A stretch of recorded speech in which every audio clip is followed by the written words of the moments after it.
لماذا لا يتحدث الناس عن أفكارهم؟ ليه بعض الناس أما بتبقى عندها فكرة أو عاملة مشروع أو كذا ما بيحبش يتكلم عنه قدام الناس؟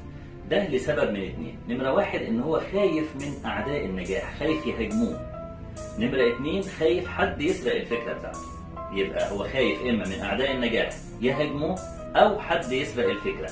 اللي بيهاجموه أرد عليك وأقول لك انت لازم تتصور ان هؤلاء الذين يهاجمون الفكرة بتاعتك هم بالنسبة لك بيعملوا حاجة ايجابية جدا، وكأنهم في فريق العمل بتاعك، لان هم عاملين زي الضوء المسلط على الفكرة بتاعتك اللي بيبين سلبياتها قبل ايجابياتها. واظن ده اللي انت عايزه، انك تبقى شايف الفكرة كويس، لان الفكرة ممكن تبقى ساذجة او سطحية، ممكن تبقى مطبقة بالفعل، ممكن يبقى فيها عيوب انت مش شايفها، ولكن لما تحكيها للي قدامك خصوصا أعداء النجاح اللي بيبقوا مسلطين الضوء قوي على العيوب، هيبدأوا يفتحوا عينيك على عيوب الفكرة، وبالتالي تقدر تعالج هذه الفكرة، العيوب تتجنبها والإيجابيات تزود منها.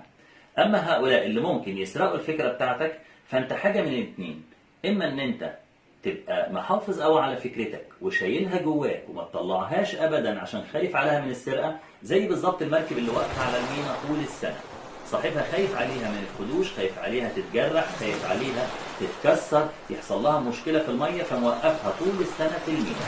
فوقوف المركب في المينا طول السنة هو الضمان الوحيد ليها، وهو مكان الأمان الوحيد بالنسبة لها. فهل أنت عاوز الأفكار بتاعتك تبقى في أمان وما تطلعهاش أبدا، ولا أنك تطلعها للوجود؟ ممكن تطلعها للوجود. أنت ممكن تحكي لهم حتى لو انت عارف ان هم ممكن يسرقوا الفكرة بتاعتك. الموضوع فيه مجازفة ولكن ممكن تحكي بشروط.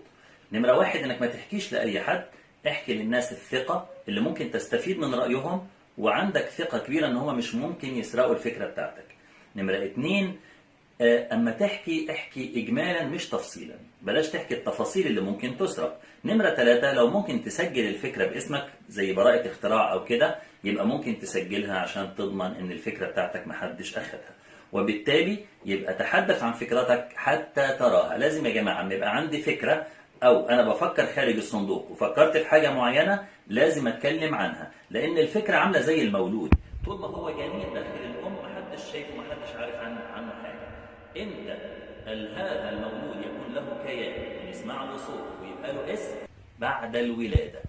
ولادة الأفكار هي التحدث عنها. طول ما الفكرة جواك وكأنك حامل بهذه الأفكار، أنت بالفعل تكون حاملا للأفكار، تظل حاملا للأفكار. ولكن إذا أردت أن يكون لهذه الأفكار حياة، وجود، يبقى لها اسم، الناس تناديها بالاسم ده، لابد أن تتحدث عن أفكارك.